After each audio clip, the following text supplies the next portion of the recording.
மணிக்கு 7 கிலோமீட்டர் வேகத்தில் நகரக்கூடிய பெஞ்சில் புயலின் காரணமாக மழை மேக கூட்டங்கள் முழுமையாகவே சென்னை பெருநகரை நோக்கி நகரத் தொடங்கியிருக்கிறது. இதன் காரணமாகவே கடலோர மாவட்டங்களில், அதாவது சென்னை உட்பட கிழக்கு கடற்கரை சாலை உரிமையாக இருக்கக்கூடிய அனைத்து கடற்கரை பகுதிகளும் மிகவும் கொந்தளிப்புடன் காணப்படக்கூடிய காட்சிகளாக காண முடிகிறது. தற்பொழுது நாம் நிற்கக்கூடிய பகுதி சென்னை பெசன்ட் நகரில் இருக்கக்கூடிய எலியாட்ஸ் கடற்கரை.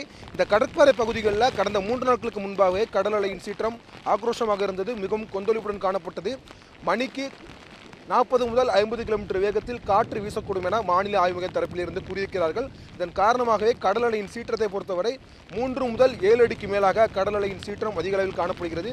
இயல்பாக கரையை தொடக்கூடிய பகுதியிலிருந்து அலையானது உட்பகுதிகளுக்கு புகுந்து செல்கிறது. அதாவது கிட்டத்தட்ட கடற்கரையில் இருந்து 20 மீட்டர் தொலைவில் தான் இங்கே இருக்கக்கூடிய பெரும்பாலான பகுதி மக்கள் தங்களுடைய கடைகளை அமைத்திருக்கிறார்கள். அந்த கடைகளை தாண்டியும் அலை செல்லக்கூடிய காட்சிகளை கூட நம்மால் காண முடிகிறது. குறிப்பாக கிழக்கு கடற்கரை சாலை முழுமையாகவே, அதாவது காரைக்கால் மகாபலிபுரம் இடையே இந்த புயலானது கரையை கடக்கும் என குறிப்பிடப்பட்டிருக்கிறது. இன்று பிற்பகலுக்கு பிறகாக இதன் காரணமாகவே காற்றினுடைய வேகம் 70 முதல் 80 கிலோமீட்டர் வேகத்தில் இருக்கும் எனவும் அவ்வப்போது 90 கிலோமீட்டர் வேகத்தில் பலத்த காற்று வீசக்கூடும் என வானிலை ஆய்வு தரப்பிலிருந்து கூறியிருக்கிறார்கள். இதன் காரணமாகவே நேற்று நள்ளிரவு தொடங்கி தற்பொழுது வரை சென்னையில் அவ்வப்போது கனமழையும் காற்றுடன் கூடிய மிதமான மழையும் தொடர்ந்து பெய்து வருகிறது.